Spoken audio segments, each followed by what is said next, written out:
Last fall, I bought an Arctic Cat 90 for $300. I'm going to show you how, with a little bit of work and a few parts that you can put into a well-chosen machine, that you can turn around and sell it and make yourself a little bit of money. Glorious winter, where everything just disappears. Somewhere out here is what I'm looking for.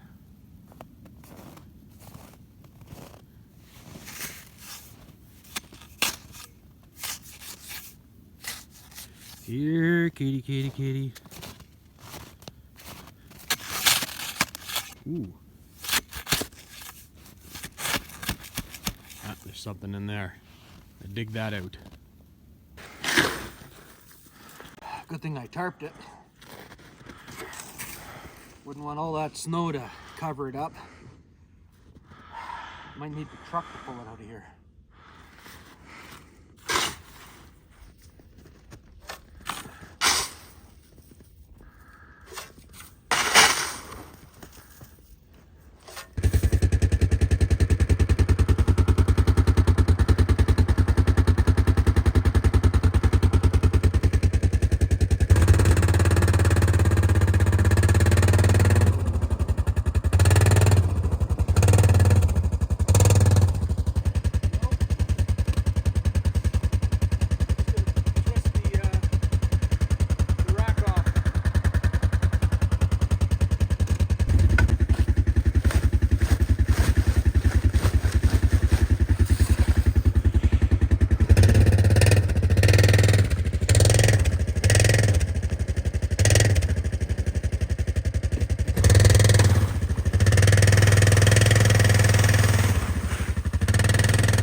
So we have this Arctic Cat that I bought last summer, and the problem with this, it's got a couple minor things. The control for the fuel here is sitting inside, it's not mounted. It's also, tail light is broken. But the biggest problem with this is the kickstart is stuck engaged. So I'm gonna have to open up this case, pull the shaft off, open up this case and have a look to see if maybe something's out of place or something's broken. But when you go to start the motor and it's running, this wants to turn. It wants to follow the motor. So that's no good, gotta be fixed. So I need to get this Kickstarter off, and I'll start by taking this bolt out, see if I can get that off the shaft. Then I'm going to work my way all the way around the case and take all the bolts out, and then I should be able to pry it loose and pop it off. And hopefully there aren't too many parts that actually sit in the case. I'm hoping everything is sitting in the engine, so that when I pull it off, things aren't sticking in the case and falling out on the ground. Guess I'll find out.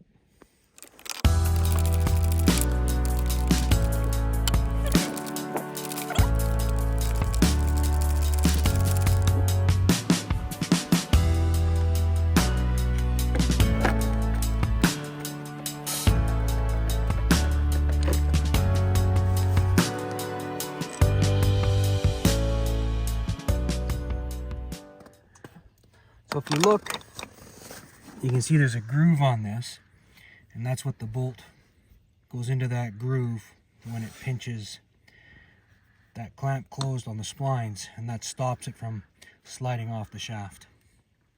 So if you see those two holes, there's a retaining clip in there, and I have a device that will stick in each of those holes, and then when I squeeze the handles together, it will spread this clip and I'll be able to pull it off the shaft.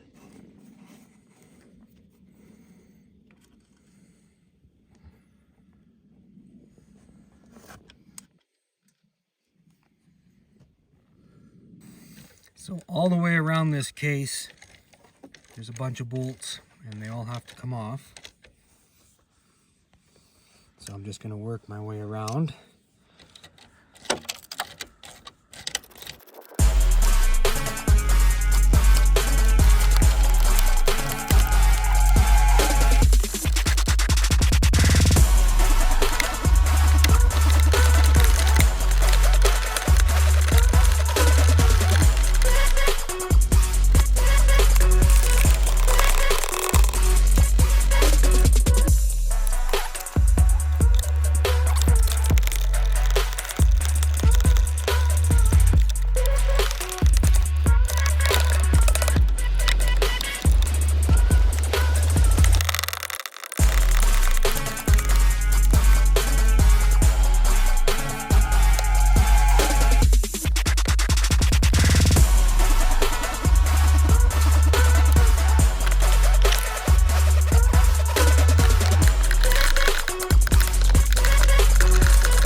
the end of this case, there's a air vent. You can see the spring that runs all the way around it.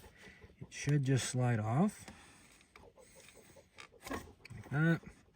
And now the case, I should be able to get the case to break free. I just have to figure out where my spots are to pry.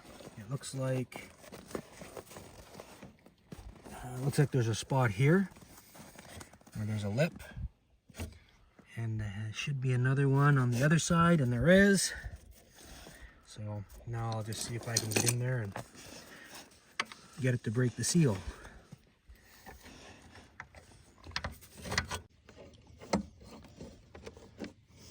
So there's two of these, one here, one here.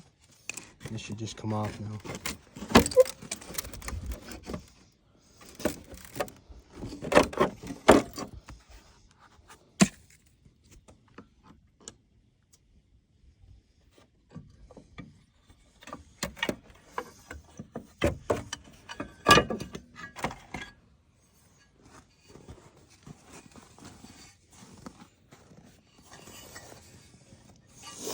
So when I'm looking at this, it looks to me like this stuff here is not sitting, it's supposed to be sitting around this shaft here. It looks to be like the spring has popped off. Now my guess is some adult tried to kickstart it and really cranked on it, and that's what popped it off. So I'm going to go and fudge around with this a little bit and see if I can't just pry it over and pop it on. It looks like this seal sits on top of everything, but this spring, you can see at the top here, this spring here, the whole thing is cockeyed. So I got to get that pried over. So I popped that clip out and I pulled straight up, and the shaft come out, and as soon as it come out, this spring-loaded contraption here jumped back into place. You can see the spring is sitting in the right place. So now what I'll have to do is get it back together and put this back under tension. So how this works is, when this half moon is on the other side where it's supposed to be, when you kick it, it spins this shaft on the screw. And these teeth, as you can see, they allow it to go one way. So it'll allow things to slide by one way, but catch on the other.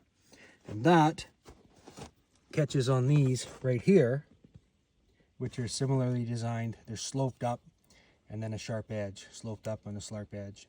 Sharp edge there, and then sharp. I can spin this way, and it'll jump. I try to spin the other way, and it catches. So let's put this back together.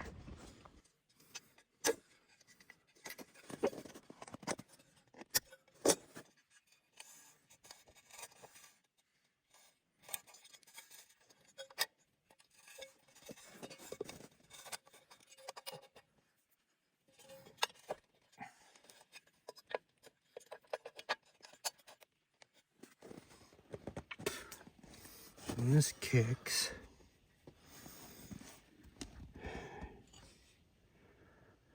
It's gonna go that way and come back. So yeah, so I think this is back in position. So I'm gonna put this back together.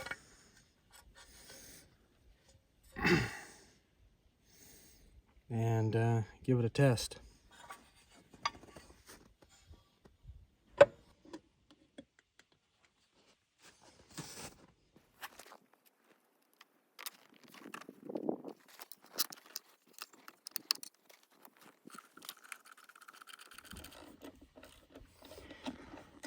Whenever I put a case back on, I try to, once I think it's in place, I try to go kind of kitty corner as I tighten it down so that it doesn't twist it.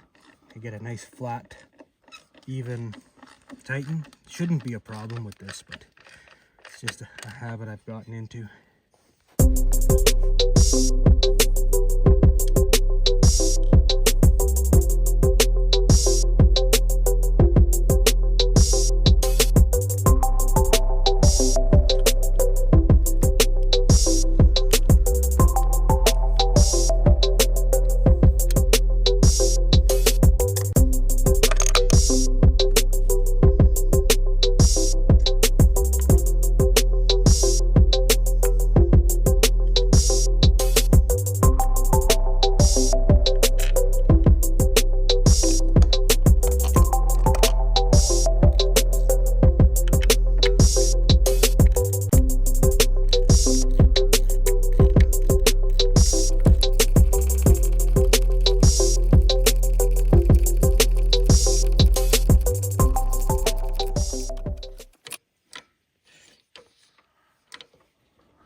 back, so good. So I'm going to charge the battery up and make sure it cranks over without that still spinning. And then there's some cosmetic stuff to do. I'm going to have to put a washer on this because there was a piece of plastic broken off. I got to put the fuel adjuster here from on and off, and I got to remount that. I also noticed there's a ground wire off for the light, so I'll have to find a place to put that. And then the bumper has some sheared off bolts. Go a little further. Right there. You can see it's sheared off. It's on the same on both sides. So I'll just have to pop that out, put some new ones in. So I checked the rear hubs to see if they're tight. And they're pretty loose. So to tighten those up, they just spline. It's just a spline that slides on it. It's tightened up with a nut. So you pull your cap off. And when you're looking, you can actually see how loose it is. So you just pull out the cotter pin, tighten it up, shove the cotter pin back in, and put the cap back on. And that's how you fix that. Now I cranked this motor over, and I did get it to fire up, but it won't stay running. And the issue in this one, I believe, will be a dirty carburetor. So next, I'm going to have to take this front panel off, and it's pretty simple. We got a screw bolt there, and then another one on the front, just behind the tire. I'll have to take the gas cap off, and I'm hoping I don't have to take the handlebar off. I'm hoping I can just tip it up, move it enough to turn it, and then get at the carburetor. So there's two additional bolts, one here and one here, and then the plastic should be loose. I thought I was going to have to pull the gas tank out, but I can get at this carburetor pretty easily. Now that I can tip the plastics up, and you're looking at this from the right hand side by the front tire looking back. So I can see there's two bolts that hold it on the one side, and then there's a clamp on the boot. So I guess a Phillips screwdriver and probably 10 mil will probably take this off. So I'm going to pull the fuel line off the carb, and before I do that, I'm going to want to turn this valve to the off position. So I'll just reach in from behind, turn it to off, and that'll stop the fuel from pouring out of the gas tank onto the ground. So I've loosened off the clamp on the boot and taken the bolts out, hold the carb on the front, and it should just pop out. Should be able to just pop it out of that boot.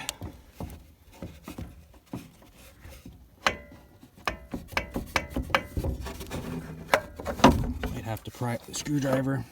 I'll do that, and then we'll go from there. So now, to get this more free to work on, I'll take out that screw there and take that off, and then I should be able to take the cap off and disconnect from the slide. That looks like it's an electric choke. Now I'm going to disconnect the cap here and get at the cable for the slide. So I got it loose. I'll need two hands for this, and I'll show you the results after. So there's your slide with the needle on it. When you squeeze the throttle, that will pull upwards and let more fuel in. So I've got the carburetor off. So now I'm going to go and take it and take the bowl off, and the jets will be in there, and I'll clean those jets, and then I'll also spray some cleaner down into where the choke and the throttle needle sit. I can't really see it. You can see the gas coming out. But anyway, inside there is a couple of ports that need to be cleaned. So this bowl is held on by two screws. So I'll break those free and open it up. I've got this opened up, and looking inside the bowl, it looks really clean, which is good. So likely there's just some debris in these needles. So I'm going to have to open those up. I'll use a screwdriver and I'll take these out and look at them and see if how plugged up they are, or if they are. I'll take this out as well. Turn that with a little wrench, and I'll look inside, blow some carb cleaner through. If I have to, I'll soak these. Typically what I do is I'll run a little wire through them, and I'll usually just steal a wire off of my barbecue brush. So I've taken the first one out, and you can see there's some holes on the bottom of the tube there. Those are clear, but when I try to look through up into the sunlight through there, which goes right through to the bottom, I can't see any light, so it's probably plugged. So this one will definitely have to be cleaned. I might have to soak it, but we'll see. So both of these are now clean for sure. I blew air through the fuel tube that goes into the carburetor with the float hanging down so it's open, and there's nothing impeding the flow of fuel into it. So now at this point I put it back together and reinstall it in the quad. So it's all put back together, and now we're going to do a start.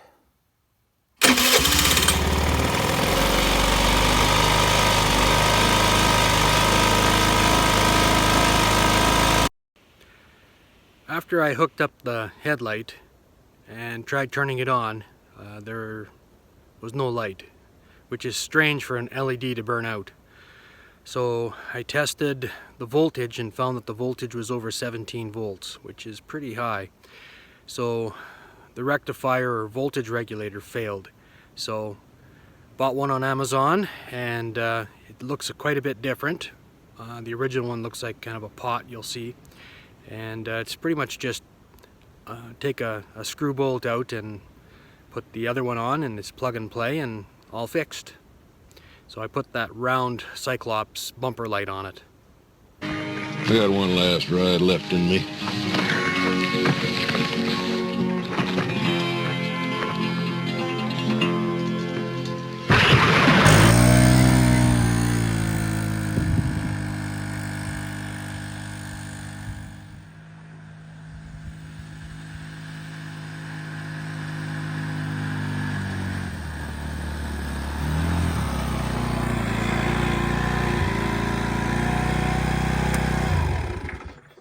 There we go.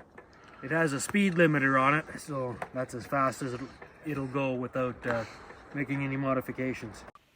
If you haven't already, please like, share, and subscribe. I appreciate the feedback. It takes a bit of work to do these videos, and I like responding to people's comments. With the initial cost of the purchase of the quad of $300, plus about $90 in parts, and maybe a couple of afternoons working on it, I sold it for $1,600 for a profit of just over $1,200. That's not bad. I think this is worth doing.